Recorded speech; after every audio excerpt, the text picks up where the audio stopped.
Em alguns programas dos quais eu participei, seja em emissoras de televisão ou seja na internet, eu recebi muitas vezes uma orientação. Uma orientação que eu nunca cumpri. Qualquer tema era permitido, mas eu deveria evitar falar o nome do ministro Alexandre de Moraes. Uma espécie de Voldemort, aquele cujo nome não pode ser pronunciado. E o motivo pelo qual eu nunca cumpri essa determinação não está apenas na minha rebeldia natural, no meu senso de que o meu discurso não pode ser moderado ou moldado por ninguém. Está no fato de que é impossível cobrir os acontecimentos mais relevantes do Brasil sem falar no nome dele, Alexandre de Moraes. Rapidamente, em apenas 4 anos, o ministro do Supremo Tribunal Federal se tornou mais relevante na política brasileira do que o próprio presidente da República. Muito mais importante do que qualquer senador, qualquer governador, qualquer deputado federal. E mais importante do que todos os outros integrantes do Supremo Tribunal Federal, incluindo o seu atual presidente, Luiz Roberto Barroso. Alexandre sabe disso. A forma como ele se dirige ao Barroso é um reflexo dessa confiança. Vamos ver como ele se refere. Gostaria aqui de reiterar, esse precedente é desastroso, com todo respeito à maioria formada.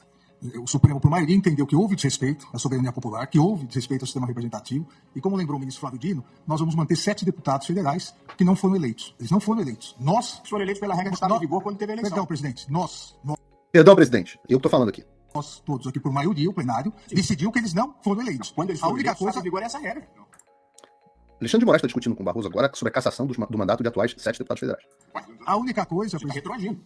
Mas a regra... Não, atenção para esse momento. Reparem a piscada de olho do tipo, tenha a paciência. Está retroagindo.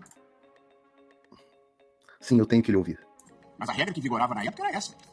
Presidente, essa é a opinião de Vossa Excelência. Essa é a opinião de Vossa Excelência. Nós estamos mantendo...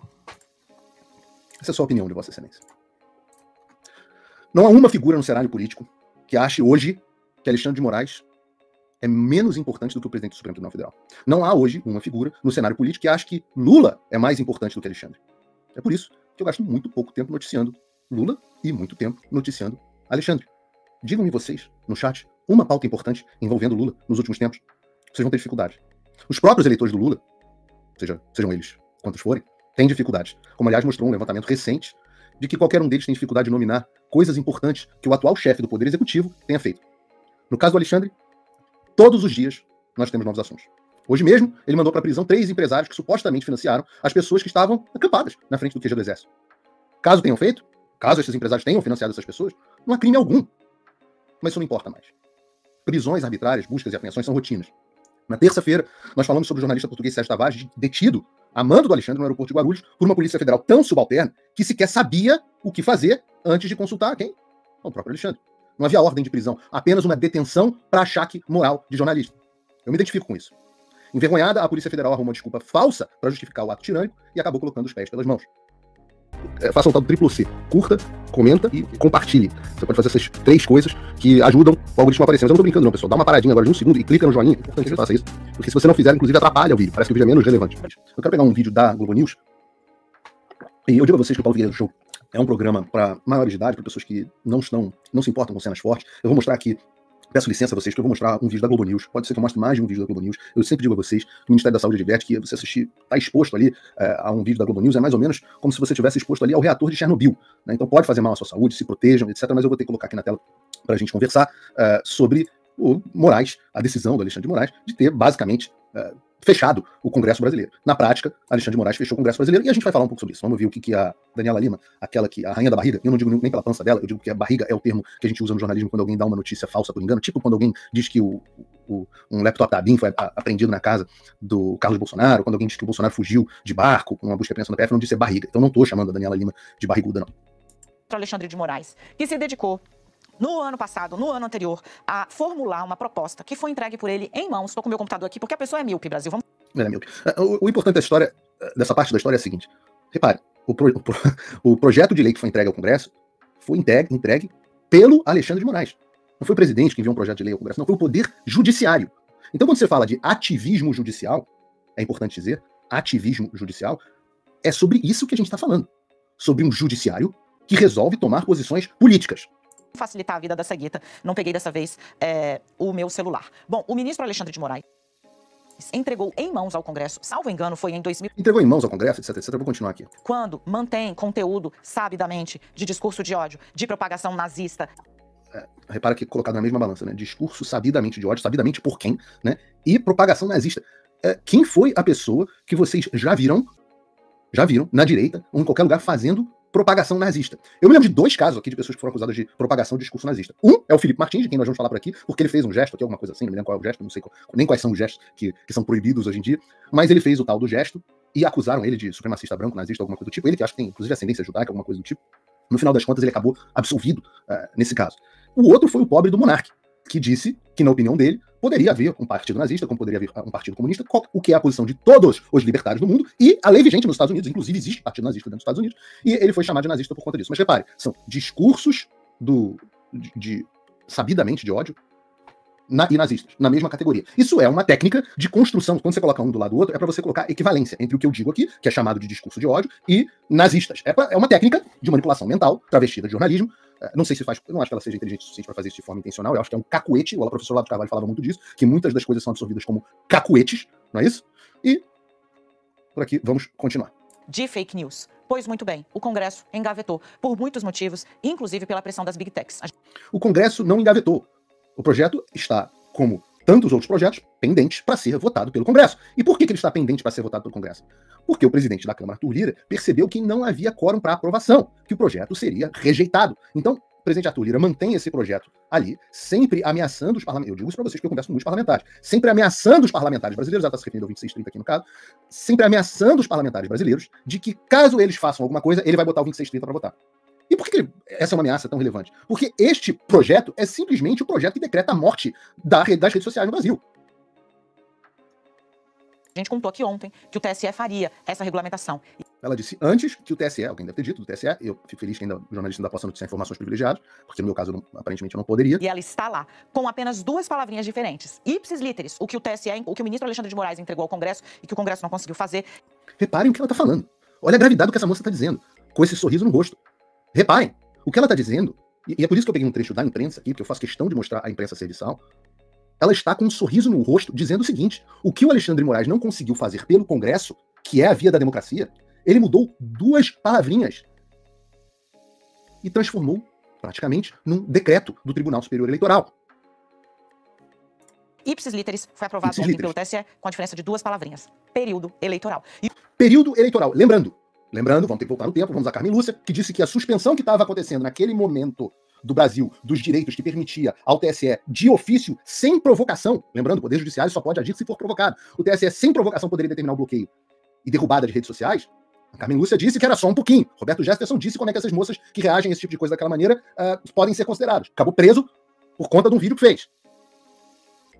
Mas a verdade é que a suspensão não foi só por um pouquinho. Ora, a suspensão, derrubada das minhas redes sociais, aconteceu após a eleição. Todo mundo esperava que aquelas medidas fossem ser autorizadas apenas durante aquela janela do período eleitoral. Só que não há definição do que é período eleitoral. Imaginava-se que fosse desde que começam as eleições com candidatos até o fim do processo eleitoral. Mas perdurou muito mais, muito depois. Aí passaram a dizer que seria até a diplomação. Mas mesmo depois da diplomação, as redes sociais, minhas do Fiuza, do Constantino e de tantos outros, continuaram derrubadas. Porque todo período é período eleitoral. Então, na prática, o que o TSE fez foi transformar numa lei constante, sem o Congresso brasileiro, em lei. O nome disso é ativismo judicial. Legislar. E o ministro, ao propor essa alteração que foi acatada no trabalho da relatora Carmen Lúcia, aprovado por todo o TSE, a mesma Carmen Lúcia, exatamente aprovado isso. por todo não o TSE. se trata só de eleição, se trata de todo o período eleitoral. Não se trata só de eleição, se trata de todo o período eleitoral. Portanto, já agora, a gente está nos estertores de fevereiro, você já vai ter de observar as novas regras dessas pessoas. Você está em fevereiro, no período eleitoral, apesar de ninguém ser considerado candidato e ninguém poder fazer campanha. Mais do que isso, é proibido campanha eleitoral antecipada. Pessoas podem ser responsabilizadas. Muito rapidamente, se eu tiver tempo, o Gasperoni me sinaliza aqui. Você tem tempo, fica tranquilo. Eu quero trazer o trecho que foi na íntegra utilizado pelo TSE e este deixado ali nas gavetas do Congresso por pressão. Tanto deixado nas gavetas do TSE por pressão. Da extrema-direita como das Big Techs. Tanto da extrema-direita quanto das Big Tech. Pauta interessante, onde a extrema-direita e as Big Tech estão abraçadas juntas. Porque não há nenhum maior inimigo da direita, não digo nem da extrema-direita, do que as próprias Big Tech. Ora, redes como o Rumble e o Locals, que hoje são proibidas de serem acessadas no Brasil pelo judiciário brasileiro, foram criadas justamente porque YouTube, etc, Google, Meta e por aí vai, são, como todos nós sabemos, quintal da esquerda. Ora, o canal do Coronel Gerson Gomes foi retirado do ar na semana retrasada, não pelo TSE ou pelo STF, mas pelo Google. Então não há extrema-direita. Extrema-direita. Agora, você ser de direita é ser extrema-direita. Ou mesmo, no caso, você ser contra a possibilidade do governo censurar as pessoas e decidir qual conteúdo que é verdadeiro, falso, que pode ser visto ou não pode ser visto, se você for contra o judiciário ter esse poder, você se torna automaticamente extrema-direita. E é por isso que um contingente de milhões, ou 1 milhão, ou centenas de milhares de pessoas foram à Avenida Paulista. A Avenida Paulista, como diz o Lula, são centenas de milhares ou milhões de pessoas de extrema-direita. Porque ser extrema-direita passou a ser simplesmente o fato de você defender a liberdade de expressão, que é algo que tinha se formado como um consenso no Ocidente. Como, aliás, a gente bem disse ontem na entrevista com o Fernando Lara Mesquita. Não perca essa entrevista que foi feita ontem. Provedores de aplicação, ou seja, olá redes sociais, olá provedores, serão solidariamente responsáveis. Ou seja, os provedores de internet serão responsabilizados Civil e administrativamente. Civil e administrativamente. Viu o pessoal do Google? Viu o pessoal da Meta? Minha mamãe me ensinou, quem muito se abaixa, aparece. Vocês se abaixaram tanto, assinaram um termo de ajuste de conduta, foram lá, se curvaram tanto ao Tribunal Superior Eleitoral, que vocês, nas pessoas físicas e nas pessoas jurídicas, agora estão sendo emparedados com arma na cabeça. Claro que a ditadura ia voltar para morder vocês. Muito bem. Sabe quando que o Google sabe quando que o Google recorreu a respeito da remoção do meu canal do YouTube? Nunca. Nunca. Vocês não têm ideia do poder que vocês têm. Se o Google tomar a mesma atitude que tomaram o Locals e o Rumble, composto por pessoas íntegras, e falar, olha, nós somos uma empresa multibilionária. O Brasil é um mercado importante, mas não tão importante assim. Caso vocês resolvam aprovar esse absurdo à margem do Congresso de vocês, nós preferimos encerrar as operações no Brasil. Quantos dias o Brasil funcionaria sem o Google? Quantos dias até o sistema mesmo derrubar o próprio Alexandre? É uma decisão corporativa. Mas, óbvio, exige a tal da coragem, que eu mencionei agora há pouco. Nem mesmo Elon Musk, grande defensor da liberdade, teve até hoje coragem de dar um ai sobre o Brasil. Quem sabe, vendo a entrevista que deve sair hoje ou amanhã no Tucker Carlson, comigo, inclusive, e um outro convidado que vai ser anunciado, quem sabe o Elon Musk se sensibilize um pouco. Processinho, quando não promoverem a indisponibilização imediata de conteúdos e contas durante o período eleitoral, nos seguintes casos. Vamos prestar atenção nos casos. Condutas, informações e atos antidemocráticos. Condutas e atos antidemocráticos. O que diabos é isso? Olha, você não pode ter aplicação legal de nada que não tenha definição legal. E nós já está claro que críticas ao Poder Judiciário, por exemplo, este Poder Judiciário que legisla dando a volta em torno do Congresso, são considerados atos e condutas antidemocráticas. Isso, gente, só ter democracia, não tem um monte de república democrática pelo mundo que isso aqui é ditadura.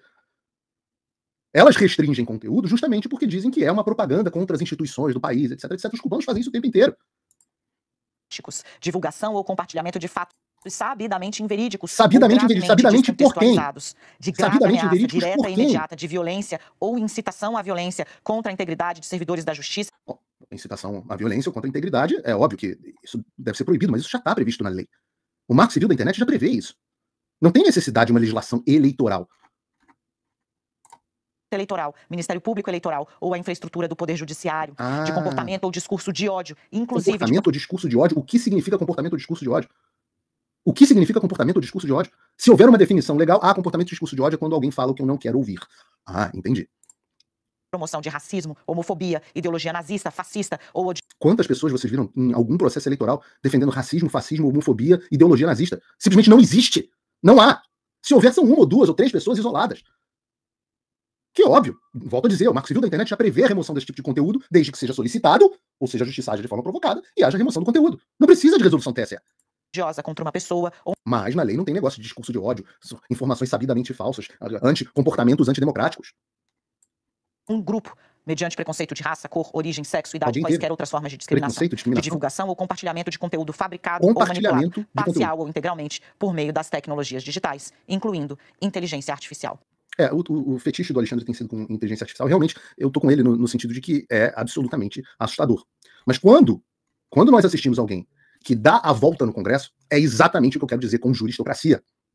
O que é juristocracia? É quando você transfere o poder do demos, do povo, né? Kratos, poder, demos, população. Então você transfere o poder da democracia para a juristo, ou seja, o poder judiciário, os juristas, o aparato burocrático não eleito.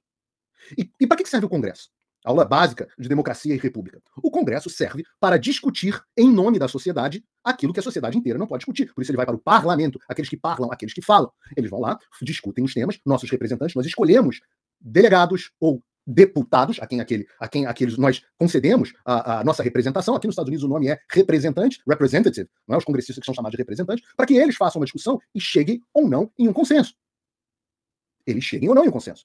No caso deste projeto, que foi entregue de forma muito estranha por um ministro do Supremo Tribunal Federal, o nosso parlamento, que representa a nossa sociedade, não chegou a um consenso a respeito desse tema. Por isso o projeto não foi votado. Ainda assim, o sistema, idealizado pelos pais fundadores americanos e copiado, em parte, pelo Brasil, também tem seus freios e contrapesos. Quais são esses freios e contrapesos? Ora, o presidente da República tem que sancionar um projeto de lei. É uma forma do executivo exercer um contrapeso ao judiciário. Ora, existe também o Instituto da Revisão Judiciária, para caso uma lei, mesmo tendo sido votada pelas duas casas do Congresso e sancionada pelo presidente, caso essa lei viole algum dispositivo constitucional, e isso deveria ser explícito, o Poder Judiciário pode dizer, olha, Congresso, essa lei, olha, presidente, essa lei é inconstitucional, não pode valer porque ela viola princípios constitucionais. Então você tem todo um processo moroso com freios e contrapesos.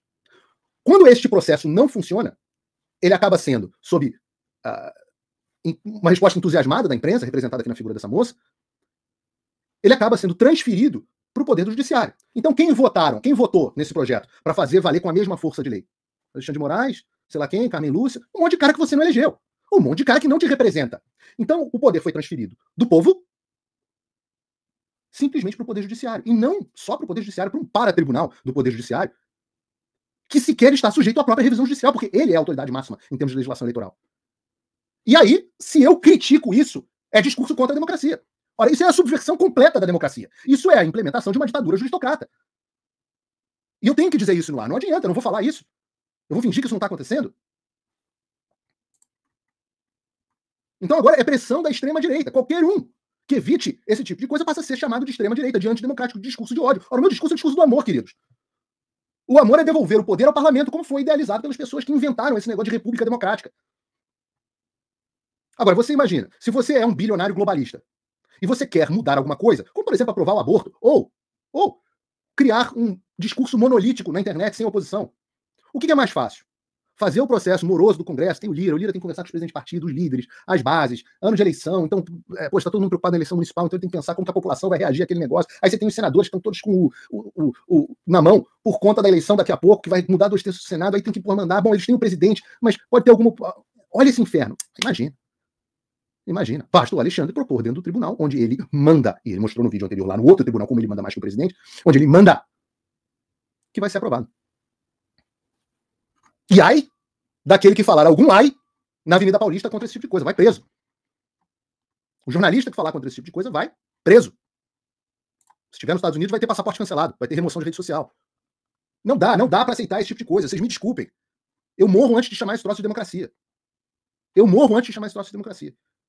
sou um cara extremamente preocupado com questão de fake news. Porque existe fake news.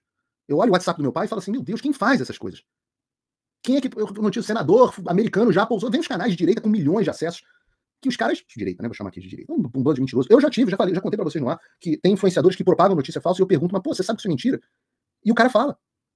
Ora, eu sei que não tem problema ser mentira, isso é pra agitar o povo. O quanto que eu briguei no ano retrasado com os TikTok, com o Vem Aí, com o Espera, Xadrez 4D, Bolsonaro vai voltar, o Lula é um sósia, quanto que eu não briguei com essas pessoas?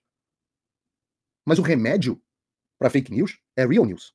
Se a imprensa estivesse disposta a fazer jornalismo e não a aplaudir esse tipo de coisa que vocês acabaram de ver agora, essas notícias não sobreviveriam. Quando o Alexandre vai e derruba fontes confiáveis de notícia, e ninguém nunca apontou uma notícia falsa que eu tenha dado, pelo contrário, eu estou sendo perseguido agora por ter dado notícias verdadeiras no ano passado, ano retrasado, sobre os militares brasileiros, a contragosto do meu público, porque entendia que era dever informar o que estava acontecendo. Se a imprensa fizesse isso, se a imprensa não fosse composta de Daniela de Limas e outros iguais, possuídos pelo demônio ideológico, as pessoas não precisariam acreditar em mensagens de WhatsApp. Elas recebem esse tipo de coisa, e há um processo, que é um processo de amadurecimento das pessoas, de selecionarem as fontes, quais são boas, quais não são boas. Elas teriam isso da própria imprensa. Ora, eles já gozam de todos os meios. Nós estamos nesse momento com um pouco mais de 11 mil pessoas nos assistindo. Quase 12, somando as múltiplas plataformas. A Jovem Pan, nesse momento, está com 9.700. A CNN Brasil está com 12. A gente vai passar a CNN Brasil, estou falando do YouTube. A gente vai passar a CNN Brasil daqui a pouco e vamos ser líder. Você precisa curtir o vídeo para isso acontecer. Mas nós vamos passar de novo, mais um dia, mais um programa a ser líder de audiência. E vocês não acham que isso é frustrante para esses caras? Se eu dispusesse dos meios que eles dispõem, não haveria competição.